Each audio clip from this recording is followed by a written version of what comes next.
Claim they like riding, but I know that they ain't. Ride or die. I go hard in the paint, yeah, homie, I'm a saint. Ride or die. Are you there? Yes, I'm here. Is this any better? Yes. Yeah, it's better. Yeah, Praise wants to Yeah, buckle in. You're about to debate. He wants to humiliate and destroy you on the Trinity. Are you ready? So, Praise, you're not taking my advice that I gave you the other day? As far as citing people, yeah, I agree with you on that. No, not citing, just actually taking some time out, doing a bit more research, trying to, go through your view systematically and really understand it well before you start debating these things publicly. Yeah, I propose, maybe in the future after Matt that I would have a one-on-one sort of debate discussion with you, and someone's like, "I'll do it now," and I mean, I'm not afraid to talk about the Trinity now, but if it's still, Jake, that I'm going to reference that paper, with the three discrete particulars, and I think you would probably need to kind of go through that and comb through it to kind of get my understanding of the Trinity. But have you combed through it yet? Yeah, but Praise, you do understand that several of the different things you cited are actually different models of the Trinity, and some of them are mutually exclusive? They're I would say they're compatible with each other. I wasn't saying they're exactly the same. I was proposing two different models that would work, two different understandings of it. I wasn't like claiming they're identical or anything. So Kind of like the persons in God. They're not identical, but something's going on. yeah, it's I do like the three selves too. If maybe like I have a hybrid in there too. I'm not trying to go full orthodox either. I'm trying to find the most accurate understanding of the Trinity as well. So I'm kind of between those two models, working through both of those. So you're willing to accept a heretical view? Is that what you're saying? Yeah, and like, well, maybe not a biblical heretical view, but under like the councils of like Nicaea, if it's heretical to that, yes. Okay. So I was talking to a guy, Pedro. I don't know if you heard that discussion. I So did. yeah, I don't know what you thought, but Praise, what is your view in terms of the wills? Do you believe there's one will in the Trinity or three? I believe there's one shared will, yes. So there's only numerically one will. There's not three. That's what you're Amen. saying. Yes. Okay. Why do you hold to that view? Because Jesus is subservient to the Father's will, so that he automatically would be proposing that will. Like, it's not like he and in the persons in the Trinity, like the what's the best way to put this, the economy. So the economy, like, still Jesus would still comport with the Father's will, but then the Holy Spirit just reflects the Father's will anyway. Yeah, but So what about the passages in the Gospels that make a distinction between Jesus's and the yeah, Father's will, for example? I would Like say not that my will, but your will. exactly. So I would say that would be his human will as a human being. See, for him to be a true human being, he would need to possess a human will, which would be distinct from his divine will. Which the divine will, I say, is one will. So praise did you hear that in the discussion that I had with Pedro? I didn't hear all of it, but if you wanted to enlighten me, go ahead. No, I'm just saying because No, that's I kind of didn't. what I No. was mentioning in that discussion. So, what would you say about someone that believes that Christ only had one will? Like a unified one will, like if two wills become meshed together as one will. Is that what you're saying? In other words, do you believe Christ had one will or two wills when he was incarnate? Well, I think that's the mystery of the hypostatic union, that they come together into one will.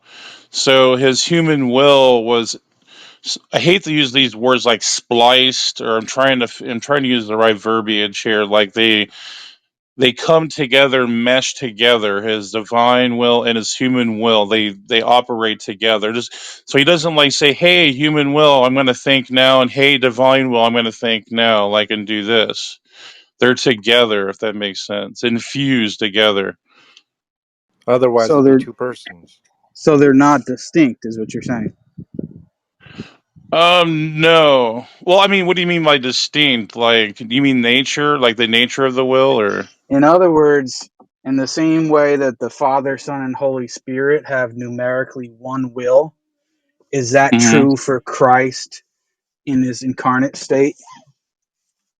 Meaning that he has one will, numerically one will in the incarnate state, and the as you're explaining that the human nature and the divine nature of Christ share numerically one will. So they're numerically not one will, but they're ontologically one will. What the hell does that mean? If they're ontologically one will, how are they not numerically one will? I don't know what that means. So as I was explaining, they come infused together.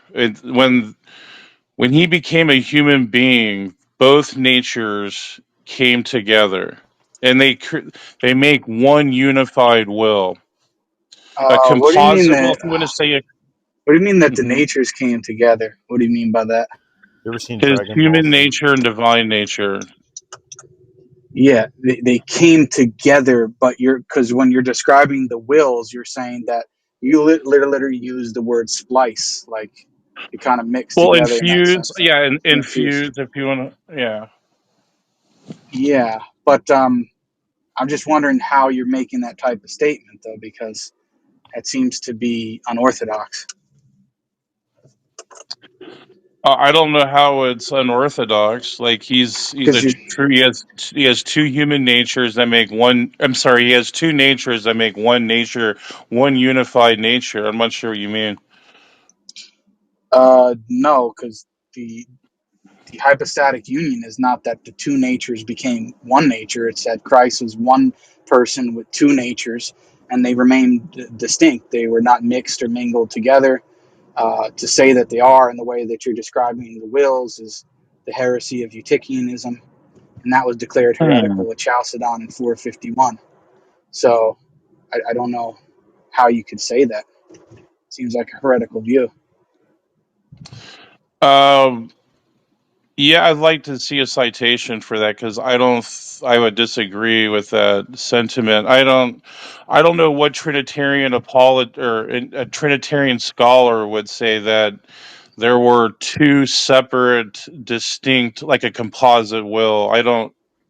I would disagree with that, Yeah, but maybe you're right. I'll have to look into it. no, I mean, not only is that true with the wills, it's also true with the natures, because you literally said that the two natures become one composite nature, and that's certainly not true. And you're asking for a citation. I just gave it to you.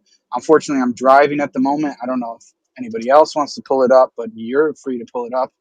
Just go to the Yeah. Creed of Chalcedon. You just go to the Creed of Chalcedon in English, um, and read it. There's a clear um, there's a clear attack on Eutychianism in the language that it says, and I'm paraphrasing because I don't have it in front of me, but basically that the natures do not mix or mingle; they remain separate and distinct, even though one Christ. So there's one person, one and the same Son with two distinct natures and two distinct wills. They don't mix or mingle. That's the hypostatic union. Although the two wills are not mentioned explicitly in Chalcedon, they're mentioned explicitly in the Third Council of Constantinople in 681, and that was the distinction between diatheletism and the idea that Christ had one will, which is monothelitism or monothelitism. So Right. yeah, but if you're going back to just Chalcedon, it's very clear the idea of the two nature language. In fact, the idea that Christ was said to only have one composite nature was deemed heretical at that council. That's the whole Yeah, idea of what's. your view. I can't hear. Is it just me or is somebody speaking Isn't No, he breaking up? John needs more Lee? data. He needs more data on his phone. He's fine. Just ignore him. Right. Yeah, And we John, you got to kind get of out of the shift. Prius, dude. Yeah. And we kind of No, but so shifted off here's what I'm focus, saying. though. Yeah, I'm sorry. Go Yeah, ahead. no, just one, real quick. Yeah, that heresy is the idea of monophysitism, which is the idea that Christ only had one nature, mono and physite, so one nature. No, So, I never said there was numerically only one nature. I said there was two natures that came together, yeah, but and you said came together and formed a composite nature, one composite nature. right. So it's not numerically one though. It's one ontolo. It's a unified nature. That I think that's to me really simple. I don't think that should be problematic. But and I think we kind of shifted off because I mean, off what we were talking about. We originally we were talking about the nature of the divine Trinity, but then we kind of went into the hypostatic union. So the hypostatic union is still kind of cloudy to me. I'm not really. I mean, I can get into that. I'm not. I mean, that's a whole nother discussion. But I'd like to rather focus on we were talking about originally was Yeah. really the nature of the Trinity. Yeah. Yeah, I know that. I'm just explaining how they're related because of your understanding of the wills. I just wanted to see whether or not you had an orthodox view, but when you're explaining it by the splicing of the wills together and forming a single composite nature and things like that, it doesn't seem like you're using orthodox language with respect to the incarnation. But we can go back to the Trinity if you want. Or yeah, just thinking like I'll even change that word to infused. Yeah, I think that's a better word. But yeah, That's right let's either. so like as far as I like you had your discussion you said earlier with the guy was talking about being and persons. So do you disagree with that? Do I disagree with what? Which part of what he said? So Because it was a long discussion. So he was talking about like human beings. We to be a human is to be like a particular that would instantiate like personhood. But then if you have a collective group of humans, that would be beings that possess being. So you would agree there's a distinction there, right? that there's a distinction between being and person in that context. Is that Yes. what you're asking? Yeah. Yes. Um, yeah, I'm willing to grant that. Sure. So I don't understand your objection in the Trinity because you recognize there is a distinction between person and being, and I just don't know where your qualm is. What's your qualms then with the Trinity? I don't get your objection.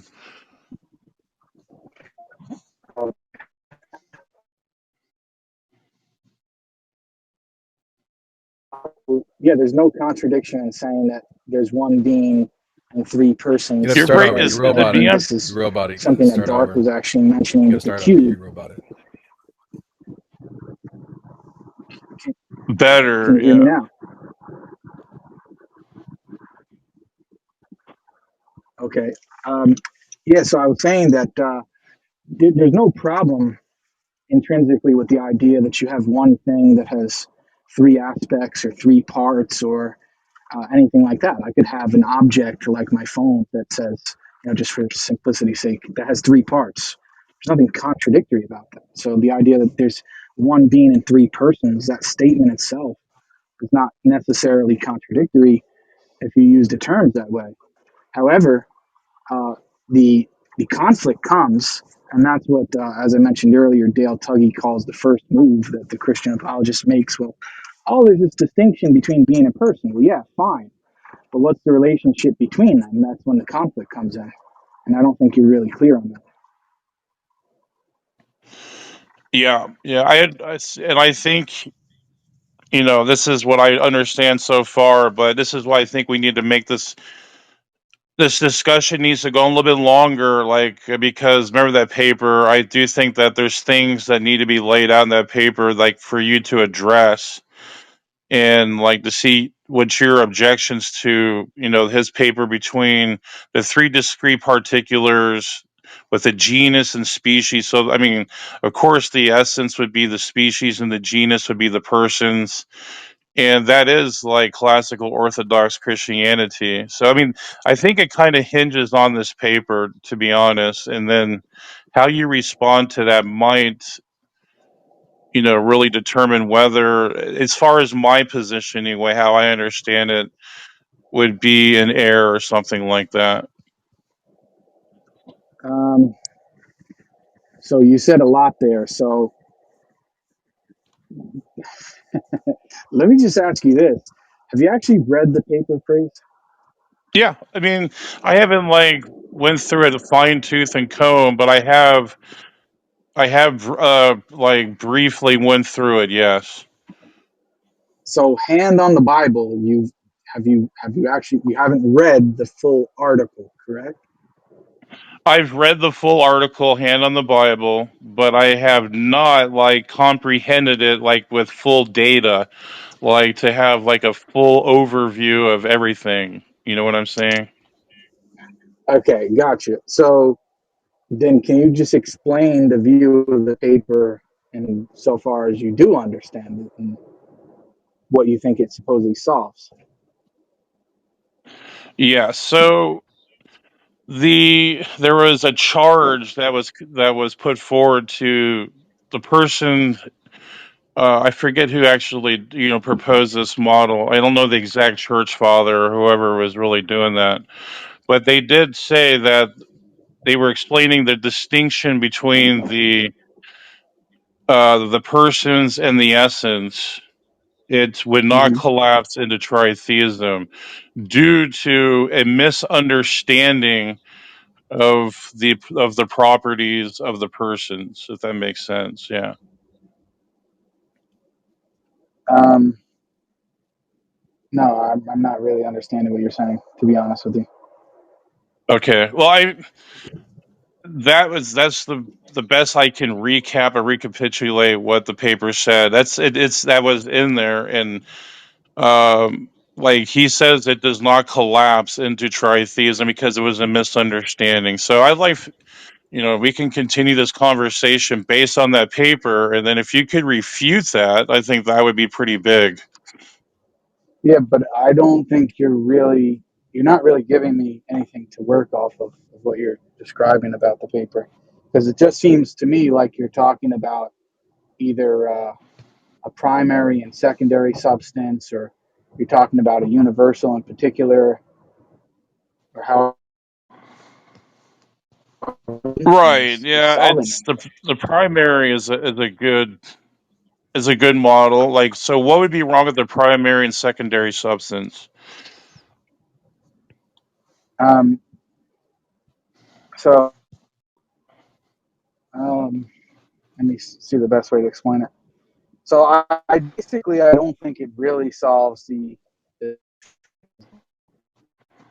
you're still having you're still having You're breaking up there, James. of what Sorry. you call divine. So how are you avoiding that? Now yeah, better Can you hear now. me? Yeah, I said how are you avoiding tritheism where there being three gods? Because you're not really explaining how that's functioning on the model. Like I can't like fully lay out the his defense because I don't have the paper in front of me. This is what I'm saying. We need to develop this more. And when maybe how about like in 3 days from now when I have the paper fully comprehended and understood, and then like we can have a discussion on that. Does that sound good, or what do you think? Yeah, I mean that's what I told you from the beginning. I think that you should take some time out and actually understand your view first before we, have a Well, I debate or understand the discussion or basics whatever you of want to it. call it. Yeah, I understand the basics of it. I just don't like the fully comprehensive part of it. To exhaustively describe what's going on. I just think that takes more time to develop.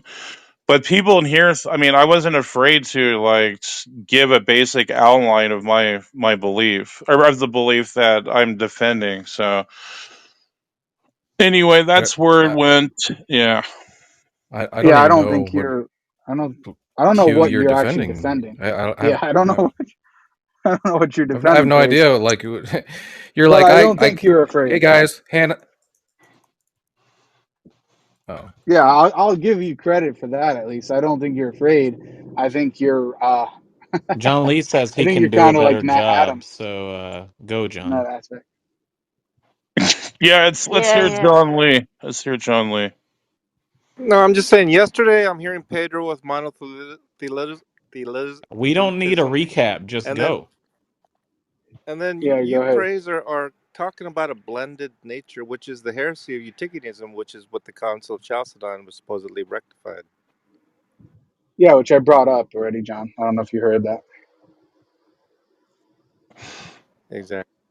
it Right. I seems to be a mean, pattern with you, Jake. It's like your conversations can never actually even get to the point where you're actually having a substantive discussion. I don't think it's your fault. John, did you No, tap I out mean I already? think it is. I think that with praise, um, for example, the view he was espousing resulted in the Christological heresy, and so that's a big problem. And also, he started off the conversation by saying, "Well, maybe I don't really care about my view being heretical." So, I mean, yeah, I don't care about being heretical to a certain group of people back. What is it, like 2,000 years ago in a council? Like, to me, that is pretty trivial. I do care about if it's heretical scripturally. Do you see this? There is a difference there, Jake. yeah, but you know the actual language that was formalized that you use to express the Trinity, such as being, person, nature, essence. All of these terms, you do realize that they're not actually expressed that way in the Bible and that they were formulated based on a philosophical backdrop of those church fathers who you're basically throwing under the bus. I would disagree. That hypostasis is used in Hebrews 1:3, so that's not true. Usia is actually used in several books in the New Testament, so that's not true. I don't understand what you're saying. Yeah, but where is the idea that there's the Trinity and the Trinity is one essence, three persons, and explaining the relationship between them? There's no detailed um, sort of explanation of that in the Bible. And that's why you have all sorts of different views on the Trinity from the mere fact that there is no detailed explanation of that. You mean there's no detailed metaphysical explanation of God? That's what you're Not objecting to. even the Trinitarian formula is mentioned in that way. There's nowhere even which in the word Trinity is referred to as God in the whole Bible, and that's just accepted, which is fine. I'm not using that as an argument, but I'm just saying you're kind of just throwing the tradition under the bus, but you're neglecting to understand that a lot of the language and categories that were used to describe the Trinity and incarnation and these different things were put forward by those people. And you were even No, appealing to Peter Abelard the other day on your stream. well, I completely disagree. Like, the relations of the Trinity, like, see, the Bible describes the Trinity or it's in terms of their relations. It doesn't give a metaphysical like breakdown. Like, why would you expect a metaphysical breakdown? Like, are you saying that there's no verses that talk about the relations of the Trinity? No, I didn't say that, but I'm saying the Trinitarian formula and even the ways in which you're talking about it now is not expressed biblically that way. Well, it's hermeneutically expressed. It's not like again, like you're conflating hermeneutics with metaphysics. I think it's shifting the goalpost to expect a metaphysical breakdown of a trinity or formula rather than a hermeneutical case, which shows that the co-relational or the co-relationships between of the three persons in the Trinity are easily established. There's just no way to I'm not. disprove that. Yeah, I'm not. That's not what I'm disputing. But I think you're kind of missing my point. But anyway, I mean, you can throw everything under the bus if you want. I still don't think it's really going to solve any problem, insofar as you accept the seven key premises in the argument. Well, I mean, yeah, Jake, I'm trying to be charitable to you. I'm saying like, yeah, okay, I didn't read I didn't fully read the paper of someone who defended the orthodox formula of genus and Hmm. species, and I haven't really heard a refutation from you of that yet. Like you mentioned you understood the terminology because you gave me like all the different terms of this understanding of the Trinity formula. So like what is the refutation of it then? I just like to hear it, then I can double check it in the paper and see if it holds up. I think Tom also noticed, and I did as well, that you didn't actually explain the view. So it's your job to actually explain the view. I thought I did. I said that the essence is the species and then the genus would be the persons. Yeah, and there are three instantiations of it, correct? Correct. So you have three gods. And that's what I would say the paper refutes that because it was a misunderstanding of the Yeah, so I'm metaphysics. asking you what the misunderstanding is. That's what I'm asking. Well, And then you're saying I haven't refuted anything. So, I mean, what do you want me to do? well, no, but that's okay. So you're objecting this. So what is your refutation again? I'm sorry. Can you outline your refutation again? Okay, very simply, my refutation is you have three particulars: Father, Son, and Holy Spirit. Each one is fully God, correct? Yeah. Okay, and they're not each other, meaning they're not identical to each other, correct? Not identical in their hypostases. Yeah. Yeah, the persons are not identical to each other. That's why they're three persons, right? Right. And their personhoods. Yes. Correct. So each one, you have three things: Father, Son, and Holy Spirit. They're three persons. Each one is fully God. So you have three gods.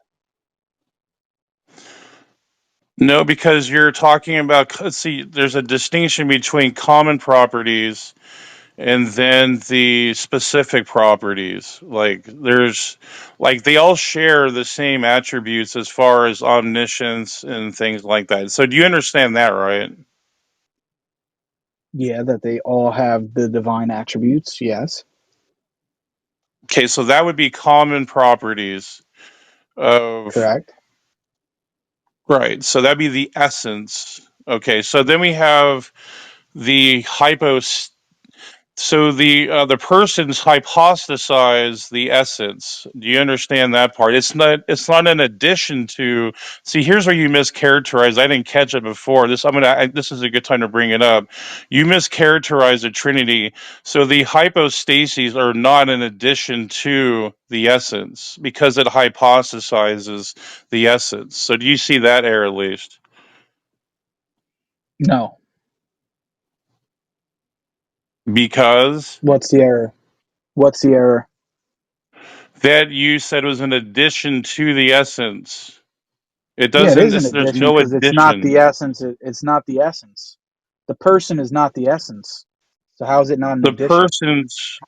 Yeah, but no, but you're missing the point. The persons hypostasize the essence. Yeah, so there's two different things. If the persons hypostasize the essence, There's two things: the person and the essence. No, the see, this is where I disagree, and I think we have a fundamental disagreement here.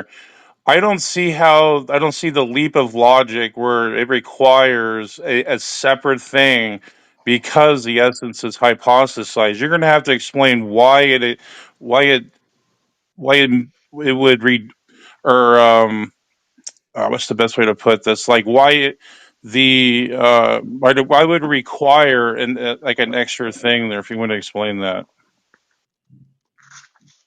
Why would it require an extra thing? What do you mean?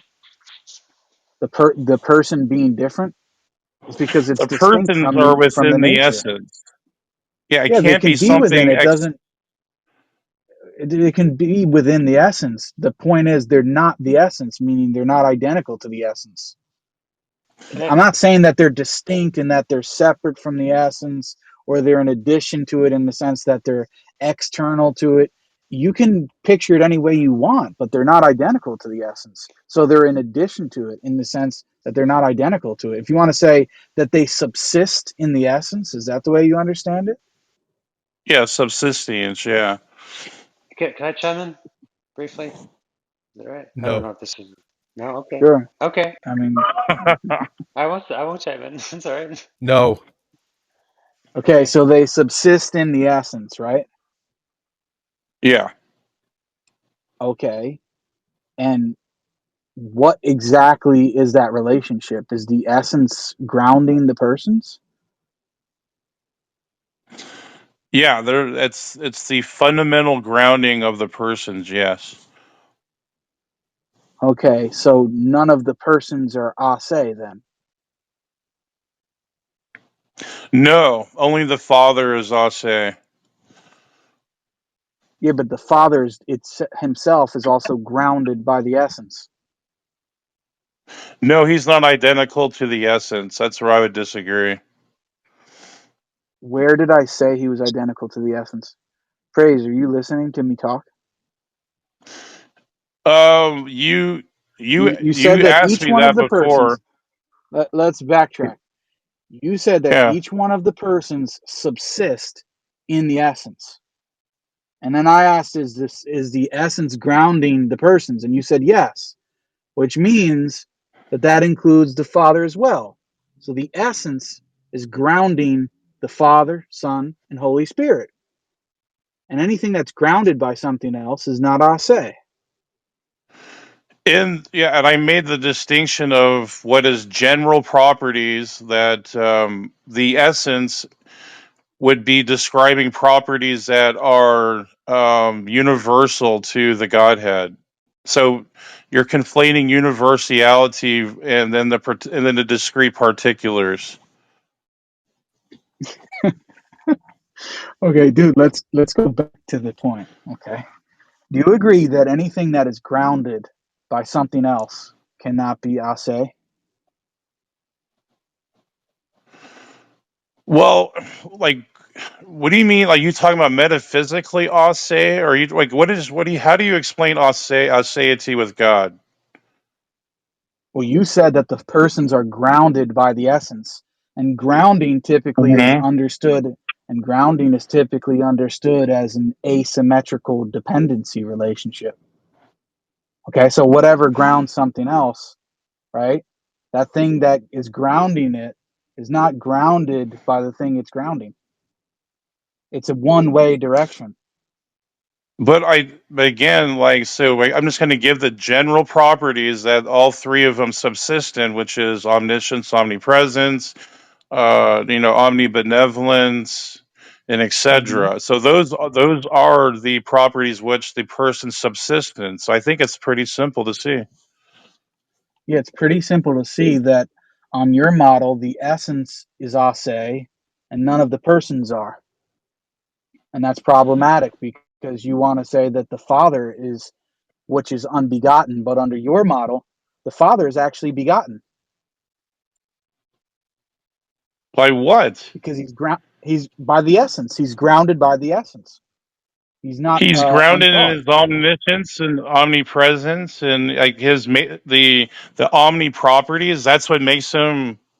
Contingent? I don't understand that. I don't. That to me doesn't follow. It's a non sequitur. Praise. It's pretty simple. Okay.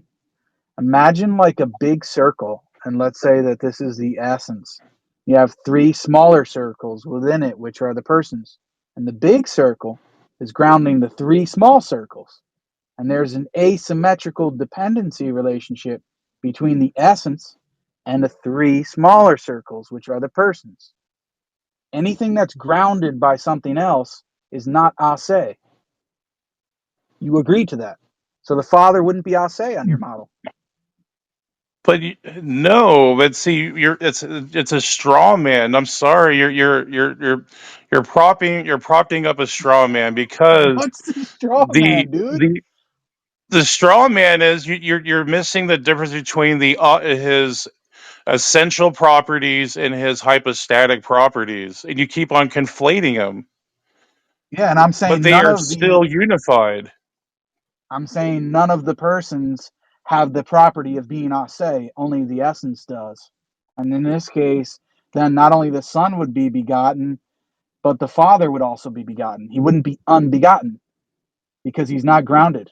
But the I mean, because property, he's grounded. okay, but see, because this is where I wish you would like kind of lay out. What do you mean? What is the pro? Can you explain what the property of Ase entails? To be uncaused or to be ungrounded. I would say that it would be the omni properties. That's aseity. Where in the hell did you get that definition from, please? To have the omni properties means that it would entail being self governed, and it's like you couldn't be self governed without those properties. Praise, can you do a quick Google search on aseity? Yeah, it means self governed. I know what it means. Yeah, it means to have To be existence in dependent and of on what one's. It self means to have dependence. Yeah. existence. It means to have existence in and of oneself. In which case, none of the persons do. They have a dependency relationship between themselves and the essence. They're dependent upon the essence. Dependent on the essence. Yeah, No. you already said that the essence grounds the persons. That's what it means. Yes, It's a they're asymmetrical ontological. dependency relationship. Yes. Yes, the essence is the ontological grounding of the persons, sure. Okay, and to be grounded means to be dependent upon the thing that's grounding you.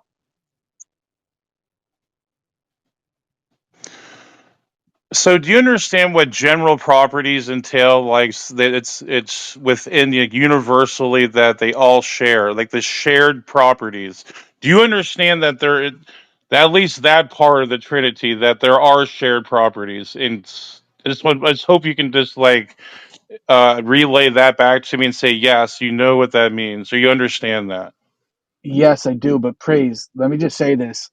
I think you're a nice guy, but I think every time I'm giving a very clear picture and clear objection to your view, you start to obfuscate and use terms like universality and start going on this tangent that has nothing to do with the uh, objection that I'm actually bringing at that point. And it seems I to be a don't. pattern now. I think that you're strawmanning our position. I just think you're not representing it correctly, and I'm trying to show your error in that. You're Dude, misunderstanding I'm it. representing exactly what you said. You said that the persons are grounded by the essence. Something that is grounded is not ungrounded. And therefore it's not ase. It's dependent upon the thing that's grounding it. In this case, the essence. You can't have something that is No, it's not. grounded on something else It's and be ase. you just admitted that they share the same properties. So what the hell would it be dependent on? It doesn't. You're contradicting yourself. They don't share the same properties. In this case, they don't share the property of aseity because the essence is ungrounded and the persons are grounded on the essence. So they can't both be ase. Unless you want to say that something that is grounded on something else can also not be dependent. And then you're just contradicting yourself, because that's what it means to be grounded on something else, is an asymmetrical dependency relation. What No, the it's hell a are you talking about? symmetrical one. You're misrepresenting us again. Like you keep on conflating the essence with the hypostasis. Like it's getting frustrating, man. You are They're not funny, man. dependent. The persons are not dependent on the ontological properties, such as like Oh boy. um, omniscience and the other omnipotence, omnibenevolence, all the omnis. There is no dependence there because that's what grounds the persons. Praise, I think you're kind of tapped out at this point. Um, I don't know if the room is getting, I don't know if the room is getting tired of me repeating the same objection very clearly. I don't really know any other way to say it. That's fine. I mean, Um, if it's fine. I just don't think you're characterizing our position correctly. That's all. And I think you I think that. I asked just you think we're talking questions. I past each asked you other. questions. I And I asked you answered questions. them. And you gave clear answers. And then when I'm explaining the entailment or the implications of your view, you're denying the entailment. And I'm explaining why it would be contradictory for you to deny the entailment. And then when I point that out, you start bloviating about universality and this and that, and you're mistaking the being with the persons, and you're not understanding Because this you or said they're that, dependent. They're grounded because in you said their that they're grounded in the common essence. properties. So do you understand there's common properties and then there's the hypostatic properties which are not common? Do you agree Oh with my that? God, holy hell. Yes, I agree with that, but that's irrelevant to my point. Now can you explain why it's irrelevant and then I'm going to give a refutation and if you just disagree that's just your problem not mine. Okay, again, let's make it very simple. You said that the essence grounds the persons. To be grounded by something means to be dependent upon that thing that you're grounded by. And that means that the persons are dependent upon the essence in an asymmetrical fashion, because that's just what it means to be grounded by something. Okay? In which case, none of the persons, because they're grounded and dependent on the essence, can have the attribute or property of aseity. The essence could, but the persons couldn't. And therefore, your talk about universality and common properties does absolutely nothing, because in this case, the persons cannot have aseity because they're not independent. They're dependent upon the essence. It's very simple. Now, if you Okay, want, you could start yeah. bloviating. So I'm going to say I'm just going to repeat myself that the hypostatic properties of the Trinity have never been expressed with the essence. So I'm not sure why you are appealing to the persons to be the grounding of the essence. I think that's a I never backwards way said to that. look I said at it. exactly the opposite. I said exactly the Yeah, he said opposite. the You said opposite. I said Hmm. exactly the opposite, that which is what you said, that the essence grounds the persons. And if the essence grounds the persons, then they can't be independent. Therefore they cannot be ase. Do you understand, praise?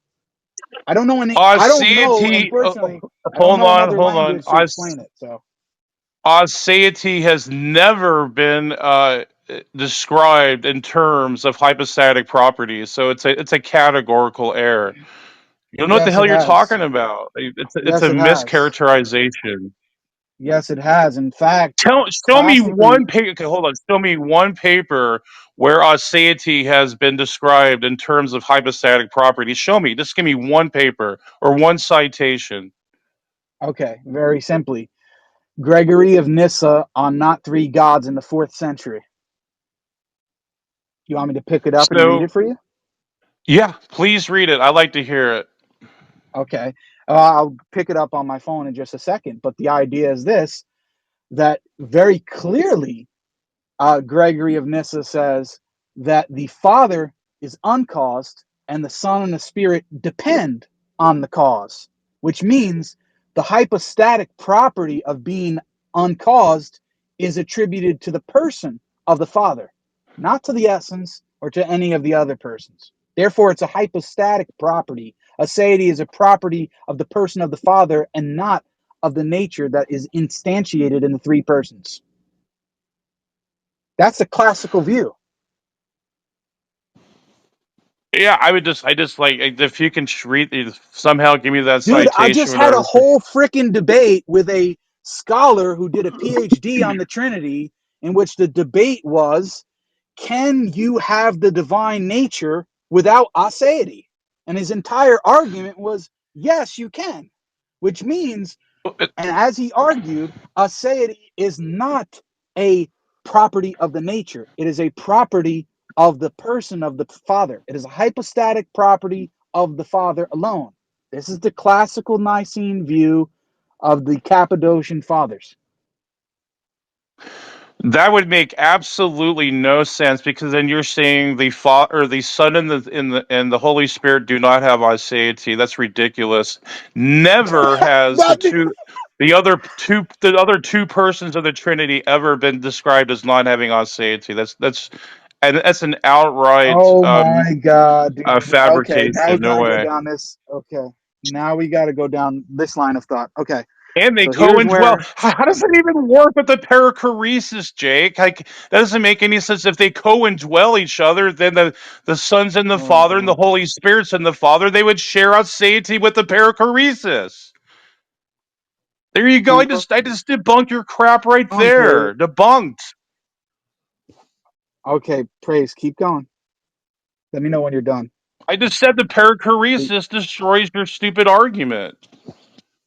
Okay, so give me 1 second. I'm going to pull up Gregory of Nyssa on not three gods, since you said that nobody has ever said this. Okay, 1 second here. Yeah, show me Uh, where the aseity of the Trinity or the aseity of God is expressed in the persons. I just want to hear that. okay, okay. If you give me 1 second, I'll be able to do it for you. Sure. Okay. Yeah. Yeah, but that's a monarchical view that not everyone holds to, Jake. Divine processions, things like that. You're saying, hold on a second, John. You're saying that not everybody holds to it. Praise said that nobody holds to it. Oh, You that's agree with not that? true. The Eastern Orthodox hold to that. No, it's not only Eastern That Orthodox. aseity belongs to the Father alone. Yes. Correct. Correct. Correct. Well, I mean, it's self-contradicting because again, the perichoresis, the Son dwells within the Father. Me and my Father are one. The Holy Spirit reflects like it's so simple. They co-indwell with each other, so that objection still doesn't make any sense, or that model just doesn't make any sense Why? because I just said so. The Son dwells within No, the but Father and the you Holy praise. You Spirit. made a Yeah, claim. You made a claim that nobody has held this position. that So yeah, the aseity of God was a mere one person. I made that claim. What? Is that what you're saying? That I'm saying the aseity is grounded. The word grounded. See, there's a distinction there, Jake. In the essence, not the persons. We're talking about grounding. We're not talking. Yeah. I mean, it's as far as a model, like a formula. Then I don't know what the church fathers believed. I'm talking about metaphysics. I'm talking about metaphysics right now. Praise metaphysically, they believe that the Son is contingent upon the Father. Yeah, but what does that have to do with aseity, though? Because if the Son is contingent upon the Father, the Son is not ase. No, that doesn't follow. No, that's we're just talking about Okay. Let me the read it for you. economy. Let me Yeah. read it for you, praise. So this is from Gregory of Nyssa on not three gods. And anyway, I can explain the context if you want, but this is the direct quote. Okay, so he says, if, however, anyone cavils at our argument on the ground that by not admitting the difference of nature it leads to a mixture and confusion of the persons, we shall make to such a charge this answer, meaning to say people are asking the question, well, if they all have the same nature, how are they not the same person? So now he's going to make a distinction and show you what the distinction between the persons are. That while we confess the invariable character of the nature, we do not deny the difference in respect of cause, and that which is caused, by which alone we apprehend that one person is distinguished from another by our belief. That is, that one is the cause and another depends on the cause. And again, in that which is of the cause, we recognize another distinction. You understand that person is the cause of another person. This is the position. I'm not denying eternal generation. I believe in eternal generation. So what? Praise the Okay, definition of aseity. It's uncaused. Like you can't have any cause and then have aseity. Okay, let me explain this. Okay, so this is where we need to explain the ontological trinity and then the economical trinity. The economical trinity is expressed in their relations. They're not expressed in their metaphysical properties. That's the conflation Jake is committing. And this is why you guys don't it's going I don't know why Jake's missing it, but you the other Christians in here should be catching this. praise. I think you're the only one that's probably late to the party that you're missing this. And it's very simple. You just made a claim. And then when I actually read out to you and refuted what you said, oh, but I believe in eternal generation. Well, No, because you're conflating. the You keep on eternal conflating it, generation Jake. The eternal generation is the idea that the proper property of aseity is ascribed to the Father alone. Why? Because the Son is begotten of the Father. He's eternally caused to exist by the Father. That's the doctrine.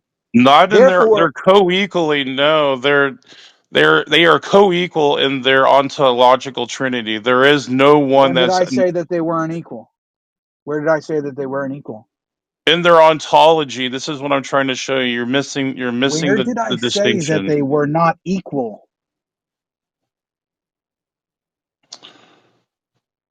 You assume So you assume that if one is uncaused and one is caused, that they're not equal. And I agree with that, but that's not what the classical position is. They don't believe that aseity is a great making property. the Son is eternal. Colossians 1. I'm He's sorry, that just eternally doesn't make any sense. caused. He's eternally No, he's caused. eternal. He's Colossians 1 eternally says caused. from the Father through again their economy. So you keep on mixing the economy with the ontology Sir, again. do Like you you know just that the don't see creed that. says eternally begotten? Do you agree with that? Yes, I do, and I gave the distinction between the Okay. Do you know what ontological it trinity means to and be the social. begotten? Praise, do Say you it know what again. it I'm means sorry. to be begotten? What does it mean to be Yeah, to begotten? be generated. Yes, to be generated. Okay, and as I just said, that Gregory of Nyssa understands begotten or generation as a type of causation. That's why he said that one is the cause of the other. Here, let me give you I'm going to give you what Khalil actually said. I mean, this will be actually a smack in your face. So, envision eternal flame. You have the flame itself that's eternal, then the heat that's dependent on the flame itself.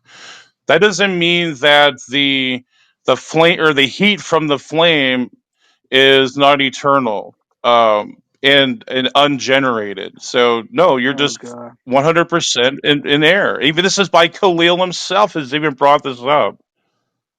Praise. I think that you are kind of conflating things, whether intentionally or not. Started talking about eternality when we were speaking about aseity. I never said that the Son was not eternal. I said he's eternally begotten. So he exists eternally, but he's caused. Do you Yes, he's understand that? caused in right. He's caused it in hermeneutical. See, this you need to. This is where I'm saying you're conflating hermeneutics with or metaphysics, Jake, and like that's the best way Dude, I'm trying what to. the hell are you talking about? What does this have to do with hermeneutics? What are you talking about? Everything. That the hermeneutics is what it's not a metaphysical argument that the sun is eternally generated. So why are you making it a metaphysical It is a argument? The metaphysical. economy.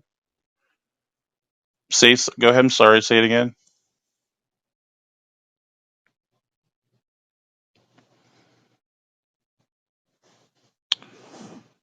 People, I think many people will see the Aaron Jake. I think they want. Hermeneutics. You keep on breaking up, Jake. Can I be heard?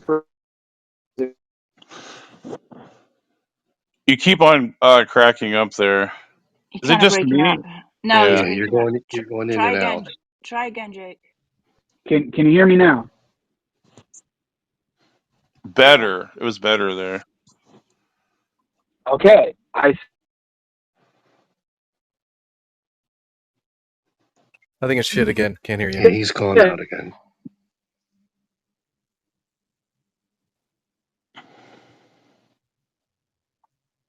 Can you guys hear me or no? We can now. You Uh, cut out that again. was better. Yeah, I said, what do you think causation is and how the word cause is functioning? Talking about I'm making a mistake between hermeneutics and metaphysics. I don't know what you mean by that. Right. Causation is a metaphysical relationship. It's not a hermeneutical relationship. So this was mentioned in Psalms 2:7. This day I've begotten thee. It's a hermeneutical declaration. That's where we got the generation of the Son. It was never supposed to be parsed out through some type of metaphysical, like understanding. That's a complete, I think, distortion of the Trinity. And this is your error. Dude, I'm sorry, but this is so laughable that you think that there's no metaphysics behind the statement. So you're just saying, like, eternally begotten by the Father, and the church fathers speak of that as a type of causation, but there's no metaphysics behind it, right? It's just like Psalm 2:7. It's just a word that we're using and in some poetic fashion, but it has no metaphysical underpinnings. Where are you getting this idea from? The Again, I'm going to say it like for the 10th time. There's a distinction between the ontological trinity, which is metaphysics, as we're trying to discuss, and then the social trinity, which is not metaphysics. It's never been expressed that way. It is a hermeneutical case, or it's a hermeneutical understanding of the social trinity. Okay, so you deny that the Son is caused by the Father. No, I do. I do not deny that, and I said that many times. I said I deny that there's a metaphysical case for the Son being eternally generated. That's all. What is it? Psalms 2:7, Hebrews, and yeah, Okay, so Hebrews 1 as if well. the Son is caused by the Father, right? You believe that the Father is caused by anything? No, of course not. Okay, but on your model, he's grounded by the essence, Yes. Well, I'm right? sorry. I kind of got distracted. Say that again. I'm sorry. I kind of got distracted. On your model, the Father is grounded by the essence. That's what you said. All three of them are grounded by the essence. Exactly. Exactly. So, in what sense is the Son begotten by the Father? In that case, he's not. The Father is not unbegotten. He's begotten by the essence, and the Son is begotten by the essence. So you have a double problem because the Son is not begotten by the Father. He's begotten by the essence, and the Father is not unbegotten because he's likewise begotten by the essence. So your Why are position you? makes You're no just sense. conflating it again. I just keep on repeating myself, Jake. Like, what do you do not understand when I say that the economical trinity is not metaphysical? It's not supposed to be understood that way. What? I don't want us to make it clear, man. Like, am I speaking Chinese to people? Like, Yeah, you're what literally not making any sense whatsoever, dude. You're what just do you okay? What do you not understand about the economical trinity not being expressed in metaphysical terms? Are you oh saying, my Praise, that the god. persons are not John, metaphysical? John, can you please Uh, not interrupt? okay, I think that's a little bit unfair praise. yeah. I don't dogpile on the guy. Praise. You made the statement that a deity was not meant to be understood as a hypostatic property. But then you said that the Father alone has a deity. So how does that work? Not a satiety, no. Like in the hierarchy, has a hierarchy in the Trinity. So I never said that. I don't know if I did say that, then I recant of that, and I Okay, apologize if I let, did let say me that. make it very clear. Let me give you another quote very clearly from, again, Gregory of Nyssa ad Petrum. He says this, and this is even clearer for you. And God overall, which by the way, he's referring to the Father, and you'll see in a second, and God overall has a special property of his own hypostasis or person, being the Father and subsisting from no cause. And by this sign again, he is also individually recognized. So to be uncaused is a property of the person of the Father. And by I that never sign, said, he's yeah, individually recognized. I never said he wasn't, because Yes, you did. you're just expressing again the economy of the Trinity. You're just speaking of an economical Oh, term in God. terms, yeah, Dude, you literally said that a deity was not a property of the persons, it was a property of the nature. That's what you said before. of the essence, yes. Yeah, but you said it was a property of the nature. I'm showing you, and you said nobody said that it was a property of the person. I'm showing you that the position was that it is a property of the person and not the essence. No, I'm saying that you misunderstood the distinction between the hermeneutical trinity and then the ontological trinity. And when I mean hermeneutical trinity, I mean the economical trinity. You keep on conflating the two. Oh, God. What does that have to do anything with answering my current objection? Because when we say the Father is greater than the Son, that's a biblical model. That is not a metaphysical model. It Now, as is. far as the It is ousia, metaphysical, dude. That's no, the point I'm trying to explain to you. Causation is metaphysical. Do you understand that? and How many again, like different how many different quotes do you want me to read? I'll give you a consensus on the view. I can read many more quotes from people.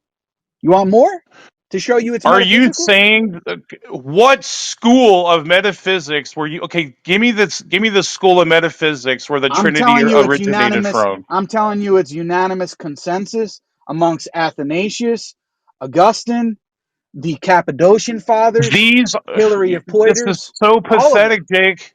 These are theologians. These are not metaphysicians and philosophers. They're explaining metaphysical concepts. It's really biblical concepts. That's the issue you're not No, it's getting. not. It's not. Okay, let me give you another quote from Saint Hilary. Okay, he says the Father is greater than the Son. Why? For manifestly he is greater who makes another to be all that he himself is, who imparts to the Son by the mystery of the birth the image of his own unbegotten nature, who begets him from himself into his own form. He is not the source of his own being. He is from the Father's abiding nature that the Son draws his existence through birth. Okay. Do you know where they got that? Yeah, I do know where they Take got a it. guess. Take a guess where they got that from. I do know where they got it from. John 14. What's your point? It's hermeneutical. You're expressing a hermeneutical Oh evaluation. God, dude. So you don't think that you think causation is hermeneutical? Where does it Yes. say in John 14 that the Son is caused by the Father? I know I was talking about the economy of the Trinity is expressed in John 14, but Psalms 2:7 does. That's what you just asked. So Psalms 2:7 would. It doesn't say cause, does it? Yeah, this day I begat you. Yeah. And then Hebrews Okay. 1 kind of goes into more clear. It says, well, begat meant from pre-existence, from eternity. So like Hebrews 1 expounds more on Psalms 2:7. So yeah, Okay, they so go when you together. keep calling it, keep calling it hermeneutics, but then yet you're explaining begetting as causation, how are you not using metaphysical concepts or notions to express what is in the text? I'm just expressing what the Father said about the Son, how he was eternally begotten. That's all I'm expressing. I never made a Yeah, metaphysical claim about that. dude, you just said begetting means caused eternally. That's a metaphysical claim. Or generated. Okay, so maybe if I use the wrong word there. Okay, so I mean generated. No, I think. you're using the correct word, generation, causation, whatever you want to use. It doesn't matter. Those are metaphysical claims being made. But I'm not reducing it to metaphysics. It might go into metaphysics, sure, but that's not how it was expressed. It was expressed in hermeneutical terms again. Bro, you literally just said before that I was confusing metaphysics with hermeneutics. Now you're granting that it does have a metaphysical backdrop to it. And you're just saying, oh, well, the Bible mentions it. Well, I don't give a damn. The Bible mentions it fine. But it's still being explained metaphysically.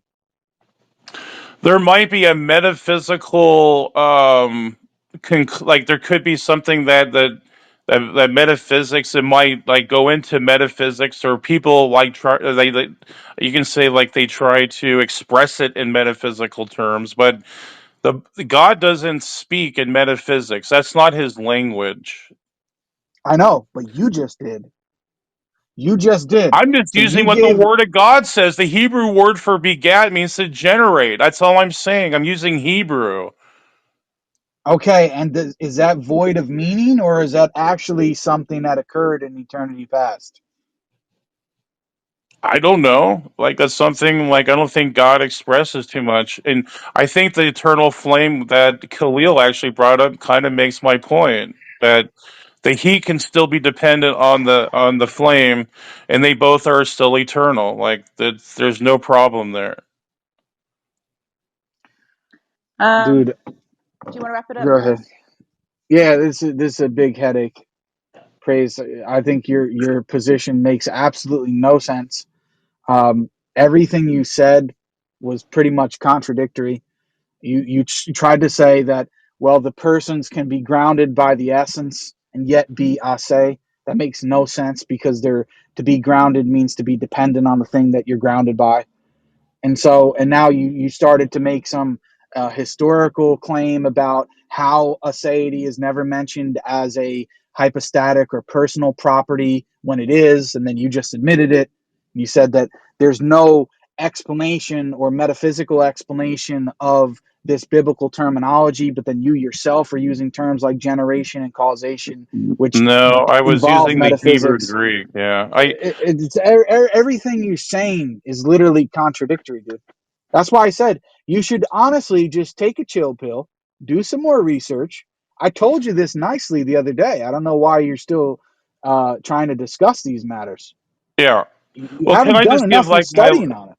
yeah? So let me just give my last concluding response to that. Then we can like open it up, whatever. So I think tonight, I tried to make it clear that that Jake tries to metaphysically reduce the Trinity in metaphysical terms, merely metaphysical terms, when the church fathers never did that. Whenever they talk about eternal generation and the Father's greater than me and things like that, we're talking in biblical terms, and that's how I made the distinction between the ontological trinity, they're co-equal, they share the same properties, they're common properties, which grounds the essence of the Trinity.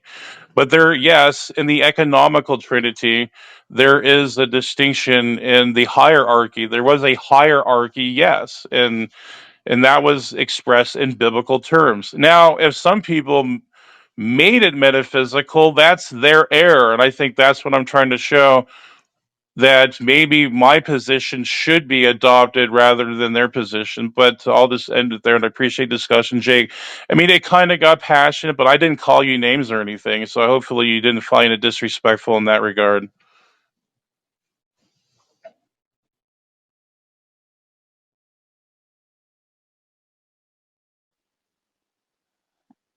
Okay, John, what was the thing you were burning to butt in about? I guess we can go open now. No, I just wanted to ask Praise I Am if he viewed the persons of the Trinity as metaphysical.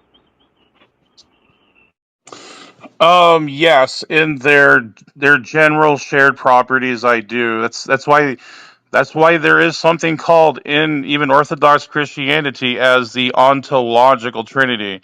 The ontological Trinity does not entail the hypostases at all.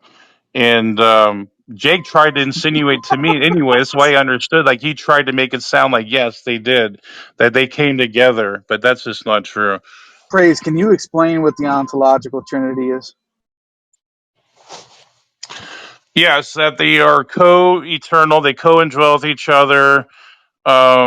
They're ontologically identical as far as their shared properties, like either omniscience, omnipotence, omnipresence, omnibenevolence, and that would be their shared properties or You their literally just ontology. said before it had nothing to do with the persons. You said the ontological trinity does not entail the persons. And then when I asked you what it was, I you said the spent a minute explaining the hypostases. Yeah, persons. no. Yeah, the hypostases are the persons, correct? Yes, those that's where it goes into the again, I'm going to say for like the 15th time now, the economical trinity. There's two different models, or they were together, but there's two distinct understandings of the trinity. John, did that make any Uh, sense? Well, what didn't make sense to me is when he's saying that the persons are grounded in the essence or nature, and then the Son is begotten of not of God but of the Father, which is a person, and then by implication you would have to say that the Father is grounded in the essence as well. And I think that could be problematic. what I think happened was that there was a little bit talking past one another because praise seems to have um, like a more esoteric definition of aseity, which he described as like aseity as being the attributes of God, like the omnis. Yeah, can we get a Right. reference for that, Yeah, Danny? that was that. I've never heard that one. Yeah, That was he said that what I described he's never heard, and I'm asking praise. Honestly, you need to come up with a reference for that because that's probably Yeah. one of the most absurd things yeah, I've ever that heard. was that was pretty bad. I've never heard that before. I mean, aseity is to be self-sufficient or uncaused, right? And that's what it's meant. Yeah, So it seems to me that praise thinks that the Father is ase, and the Son isn't, but the essence. It's very confusing. I don't even know his view. There's only generation within the relationship, the triune relationship, not in their ontological properties. And again, I made this distinction like 100 times. I'm not sure why you guys are not getting it. To me, it's pretty simple. because you're talking nonsense, praise. It doesn't make any sense. Everybody else is thoroughly confused, and nobody has any idea what you're saying other than just babbling contradictory statements. So what makes God us say is not his personhood or the hypostases. I've never heard anyone in church history ever describe the hypostatic properties defining aseity. I think that's ridiculous Dude, you because just if you said look that. up I the just read you a quote. I literally just read you a quote that says exactly that. And now you're repeating the same nonsense. no, like I think you're kind of trying to maneuver it into there, Jake. I'm sorry, I disagree with your summation of that because not even the word aseity was even used in that quote. Okay, what does it mean to be ase, praise? It is the idea that God does not depend on any other self existence. All three of them are self existent and non dependent. Okay, so when Gregory of Nyssa in Not Three Gods says, the principle of causality distinguishes then the persons of the Holy Trinity. It affirms that the one is uncaused while the other depends on the cause. Did I just pull that out of my ass or did I read that directly? Yes, and I gave an explanation for that. You might not accept, you might not like it, but I said that's a Dude, you just hermeneutical said, case. no, it's not That's hermeneutical. hermeneutics, Jake. It's not hermeneutical. You just said that nobody speaks of it that way. And then I just Not in showed you, metaphysics. Who says what? That doesn't make any sense. That's absolutely no sense to me what you're explaining bro, in do you know what this metaphysical document is terminology. about? Do you know what this document about, what Gregory of Nyssa was writing about in this context? Do you have any earthly idea? Yeah, he's a theologian. It's the Bible. Okay, what is he writing about? What's the context of it in this instance? The scriptures. No, has nothing to do with that. Of course it does. He's a No, it theologian. doesn't. He received a letter from a bishop named Ablabius, and Ablabius was asking him as a bishop because he was getting questions from people at the church asking him, "Well, hey, we say that the Father, Son, and Holy Spirit are all God, but yet we forbid men to say that there are three gods. Why is that?" And that's why the letter is also known as On Not Three Gods sometimes. And then Gregory goes and tries to explain to this poor bishop of Blabius of how the Trinity is not actually three gods. And he's giving a metaphysical explanation of how that's not the case. And this Yeah. quote is from within that. So it's not a So are hermeneutical or exegesis of the Bible. so where is Plato? Like, can you give me like a Greek type of school of thought here? Can you link me one? Because I still disagree, Jake. I'm sorry. You disagree with what? You just made a claim that the church fathers didn't speak of it in this way, and No. that the person of the father does not have, it's not a hypostatic property of the father to be ase. I literally read you a quote from before which says exactly that. Gregory of Nyssa saying it is a hypostatic property in which the father alone is individually recognized. If it was a property of the essence and all three persons share it, then he couldn't be individually recognized by it, could he?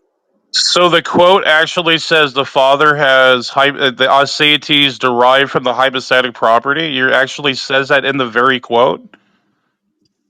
Dude, do you want me to read it again? It's like, I don't know, we're probably making everybody here crazy.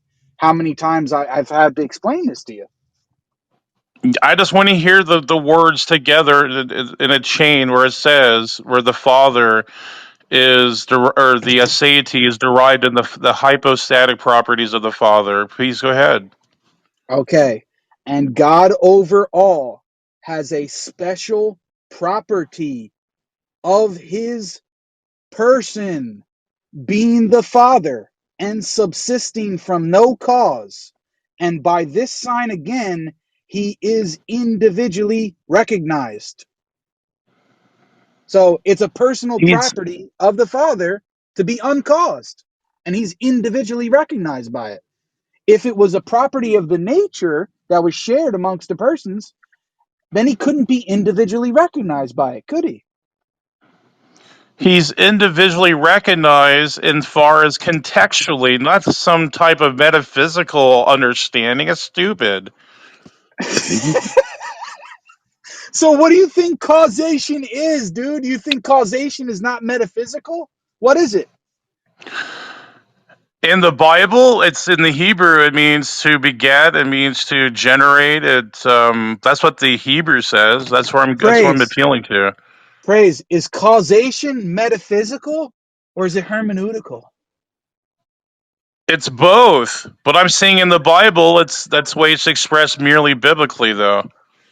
Oh God! All right, well, this is All just right. rehashing Okay. of the same foolishness. Just Anyone let's else want to jump call it a in? day. Tangelo, how's your Trinity knowledge? I see you there. I'm eating. Okay.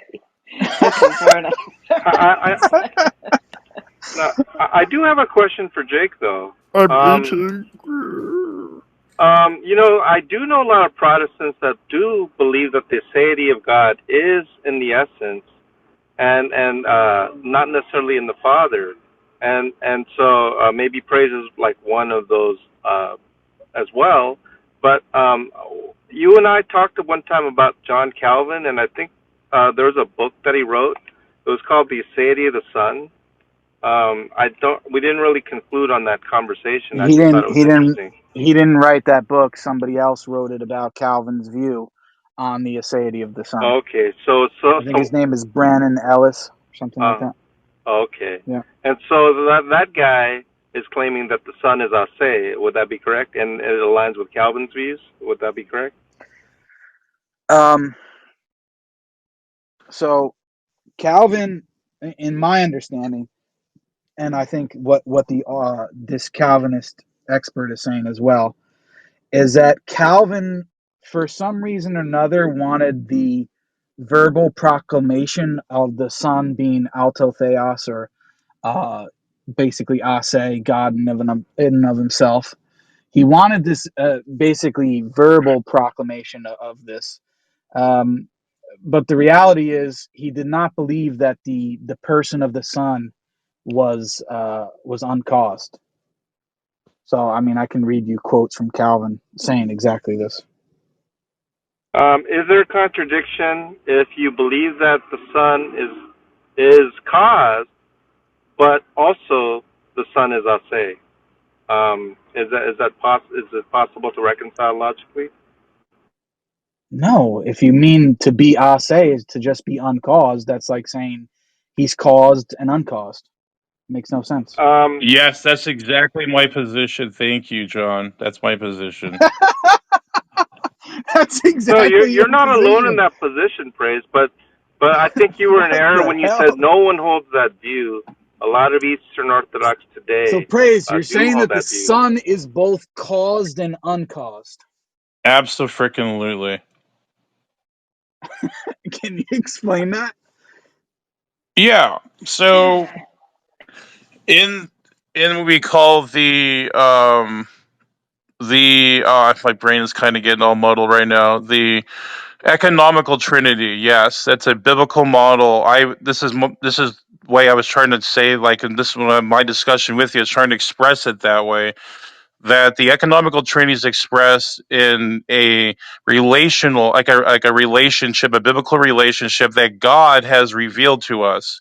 Now, it might, go into it might, for some philosophers, it might borderline go into metaphysics, but it's not meant to be a metaphysical argument. That was my claim.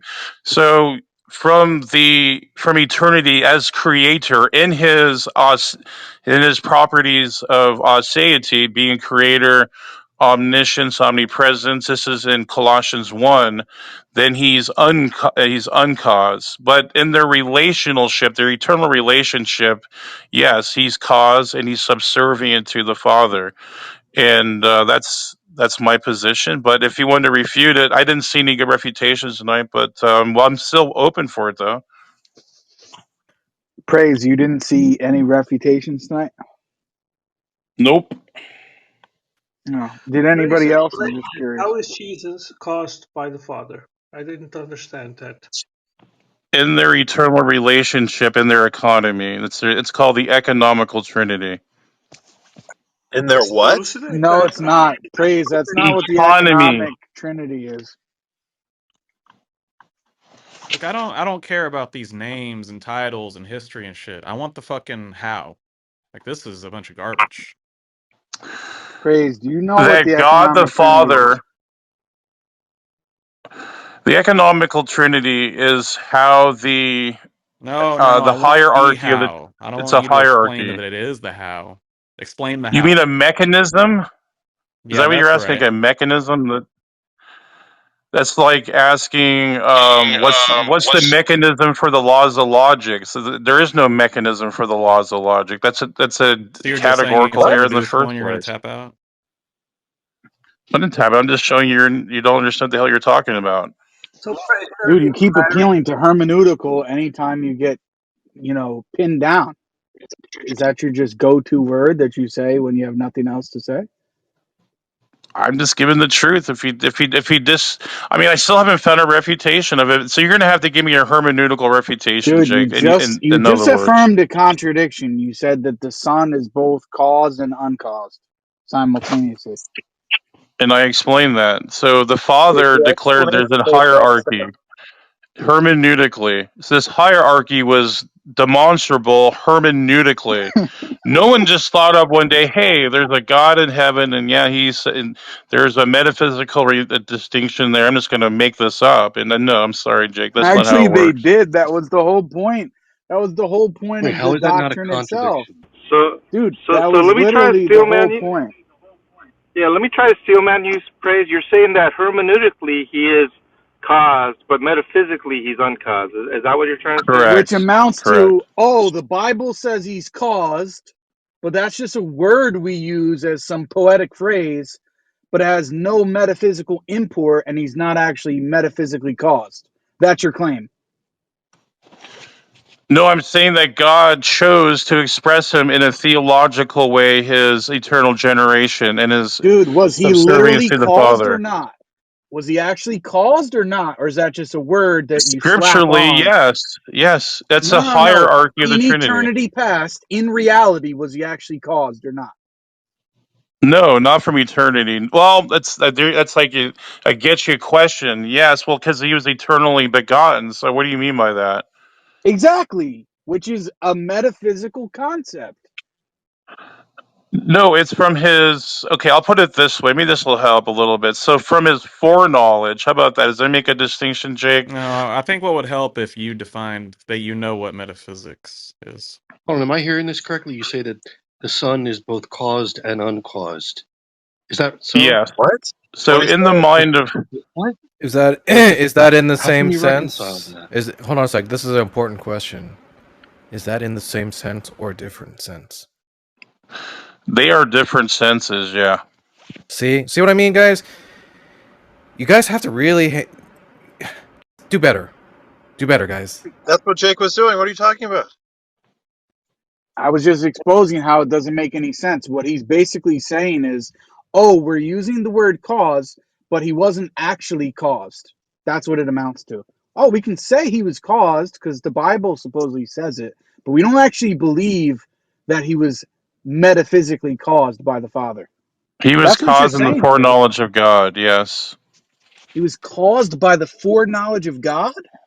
Yes, in the knowledge of God beforehand, it's called foreknowledge. He was begotten from eternity. So it was always in the foreknowledge of God. So you ask for a What does that mechanism or even something. mean?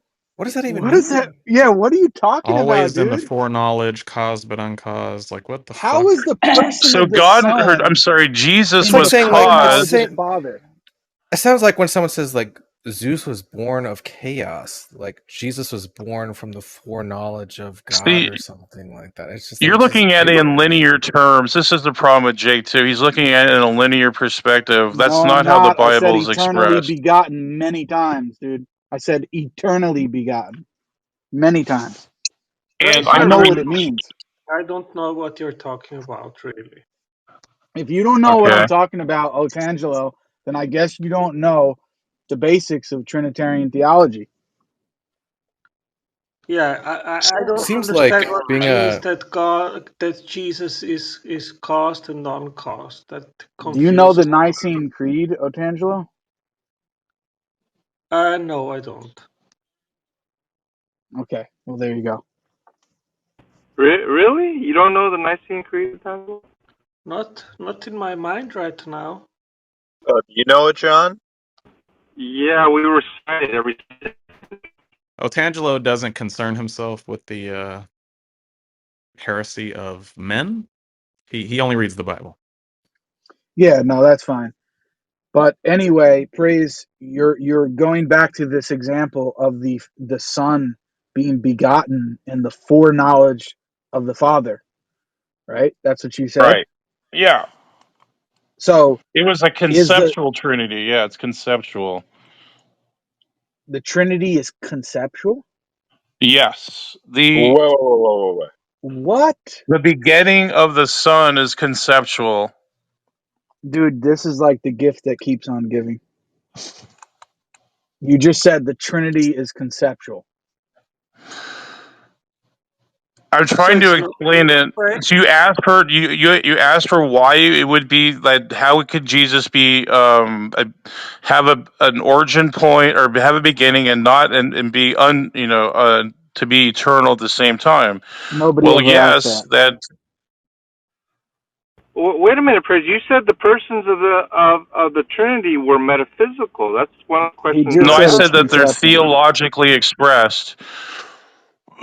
the Yeah, so I mean, you guys are not following at all. This is the problem. So the economy, the Oh, the how problem the is that economy of the Trinity is expressed.